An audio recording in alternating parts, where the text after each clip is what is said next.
Hi friends, ఈరోజు నేను చేస్తున్న కర్రీ వచ్చి బీరకాయలు మనం పాలు పోసి చేస్తున్నాము. చాలా టేస్టీ అండ్ చాలా ఈజీగా ఉంటుంది. మనం చాలా తక్కువ ఇంగ్రీడియంట్స్ మనం ఈ కర్రీని ప్రిపేర్ చేసుకోవచ్చు. ముందుగా నేను ఈ కర్రీకి ఒక బీరకాయ, ఆనియన్, పచ్చిమిర్చి తీసుకున్నాను. ఈ వీడియోలో చూపించిన విధంగా మనం బీరకాయని చిన్న చిన్న పీసెస్గా కట్ చేసుకోవాలి. ఒక కడాయి పెట్టుకుని అందులో కొంచెం ఆయిల్ వేసుకుని ఆవాలు, జీలకర్ర వేసాక వేడి అయ్యాక మనం కట్ చేసుకున్న ఆనియన్స్, పచ్చిమిర్చిని కూడా ఈ కడాయిలో వేసుకోవాలి. వేసుకున్నాక కొంచెం కస్తూరి మేతిని కూడా యాడ్ చేసుకోవాలి. యాడ్ చేసుకున్నాక గరిటెతోటి కలుపుకోవాలి. ఈ పచ్చిమిర్చి, ఆనియన్స్ త్వరగా ఫ్రై అవ్వడానికి మనం సాల్ట్ని కొంచెం యాడ్ చేసుకుందాము. ఈ వీడియోలో చూపించిన విధంగా లైట్గా కొంచెం సాల్ట్ని యాడ్ చేశాను. సాల్ట్ యాడ్ చేశాక మనం కొంచెం పసుపుని కూడా యాడ్ చేసుకోవాలి. పసుపుని యాడ్ చేశాక మనం గరిటెతోటి ఈ ఆనియన్స్, మిర్చిని కలుపుకోవాలి. ఈ కర్రీ చాలా టేస్టీగా ఉంటుంది.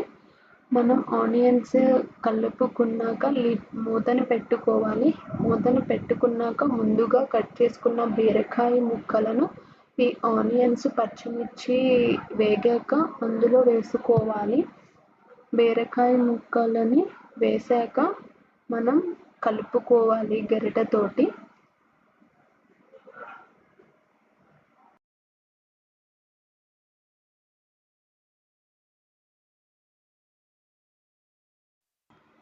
ఈ వీడియోలో చూపించిన విధముగా మొత్తం బాగా కలిసేలా కలుపుకోవాలి గరిటెతోటి. కలుపుకున్నాక ఇందులో కొంచెం కారం, జీలకర్ర పొడి, ధనియా పౌడర్ని యాడ్ చేసుకుని గరిటెతోటి బీరకాయ ముక్కలకి పట్టేలాగా బాగా కలుపుకోవాలి. కలుపుకున్నాక మనం మూత పెట్టుకోవాలి. మధ్య మధ్యలో అలా కలుపుతూ ఉండాలి. ఈ బీరకాయ ఉడకడానికి మనం ఒక హాఫ్ గ్లాస్ వాటర్ని యాడ్ చేసుకోవాలి.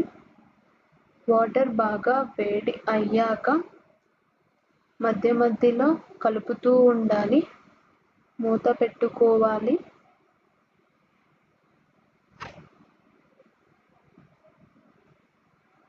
కర్రీ దగ్గరికి వచ్చేలాగా ఉండనివ్వాలి. కర్రీ దగ్గరికి వచ్చాక మనం ముందుగా తీసుకున్న పాలని ఒక కప్ దీంట్లో యాడ్ చేసి అలా 1 మినిట్ హై ఫ్లేమ్లో ఉంచుకోవాలి. 1 మినిట్ తర్వాత మనం ఈ వీడియోలో చూపించిన విధంగా కలుపుకోవచ్చు. బాగా కలుపుకున్నాక దగ్గరికి పడుతుంది. మనం మూతని పెట్టుకోవాలి. కర్రీ దగ్గరికి పడే వరకు ఈ వీడియోలో చూపించిన విధముగా మనకి బాగా దగ్గరికి అయ్యాక కర్రీని ఆఫ్ చేసుకోవచ్చు స్టవ్ని. ఇంత దగ్గరికి అవుతే సరిపోతుంది. Thank you. హాయ్ ఫ్రెండ్స్, ఈరోజు నేను చేస్తున్న కర్రీ వచ్చి బీరకాయలు మనం పాలు పోసి చేస్తున్నాము. చాలా టేస్టీ అండ్ చాలా ఈజీగా ఉంటుంది. మనం చాలా తక్కువ ఇంగ్రీడియంట్స్ మనం ఈ కర్రీని ప్రిపేర్ చేసుకోవచ్చు. ముందుగా నేను ఈ కర్రీకి ఒక బీరకాయ, ఆనియన్, పచ్చిమిర్చి తీసుకున్నాను. ఈ వీడియోలో చూపించిన విధంగా మనం బీరకాయని చిన్న చిన్న పీసెస్గా కట్ చేసుకోవాలి. ఒక కడాయి పెట్టుకుని అందులో కొంచెం ఆయిల్ వేసుకుని ఆవాలు, జీలకర్ర వేయాలి. వేసాక వేడి అయ్యాక మనం కట్ చేసుకున్న ఆనియన్స్, పచ్చిమిర్చిని కూడా ఈ కడాయిలో వేసుకోవాలి. వేసుకున్నాక కొంచెం కస్తూరి మేతిని కూడా యాడ్ చేసుకోవాలి. యాడ్ చేసుకున్నాక గరిటెతోటి కలుపుకోవాలి. ఈ పచ్చిమిర్చి, ఆనియన్స్ త్వరగా ఫ్రై అవ్వడానికి మనం సాల్ట్ని కొంచెం యాడ్ చేసుకుందాము. ఈ వీడియోలో చూపించిన విధంగా లైట్గా కొంచెం సాల్ట్ని యాడ్ చేశాను. సాల్ట్ యాడ్ చేశాక మనం కొంచెం పసుపుని కూడా యాడ్ చేసుకోవాలి. పసుపుని యాడ్ చేశాక మనం గరిటెతోటి ఈ ఆనియన్స్ మిర్చిని కలుపుకోవాలి. ఈ కర్రీ చాలా టేస్టీగా ఉంటుంది. మనం ఆనియన్స్ కలుపుకున్నాక మూతని పెట్టుకోవాలి. మూతని పెట్టుకున్నాక ముందుగా కట్ చేసుకున్న బీరకాయ ముక్కలను ఈ ఆనియన్స్ పచ్చిమిర్చి వేగాక అందులో వేసుకోవాలి. బీరకాయ ముక్కలని వేసాక మనం కలుపుకోవాలి గరిటెతోటి.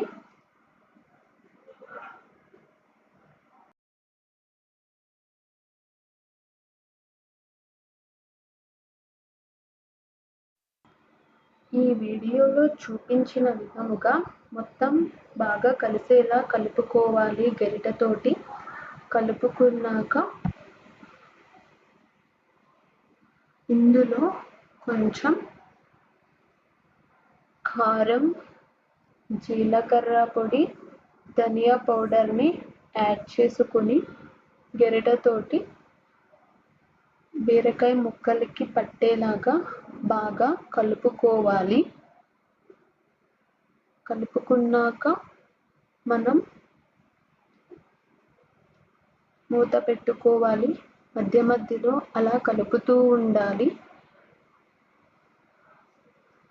ఈ బీరకాయ ఉడకడానికి మనం ఒక హాఫ్ గ్లాస్ వాటర్ని యాడ్ చేసుకోవాలి. వాటర్ బాగా వేడి అయ్యాక మధ్య మధ్యలో కలుపుతూ ఉండాలి. మూత పెట్టుకోవాలి.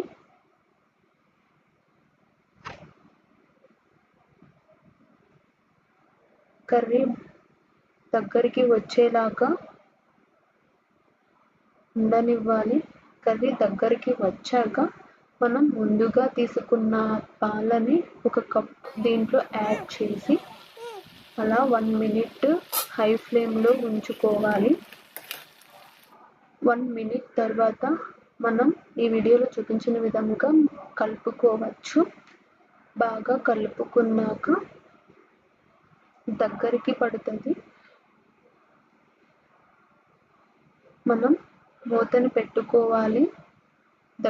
కర్రీ దగ్గరికి పడే వరకు ఈ వీడియోలో చూపించిన విధముగా మనకి బాగా దగ్గరికి అయ్యాక కర్రీని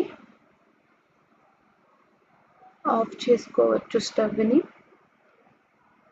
ఇంత దగ్గరికి అవుతే సరిపోతుంది. Thank you.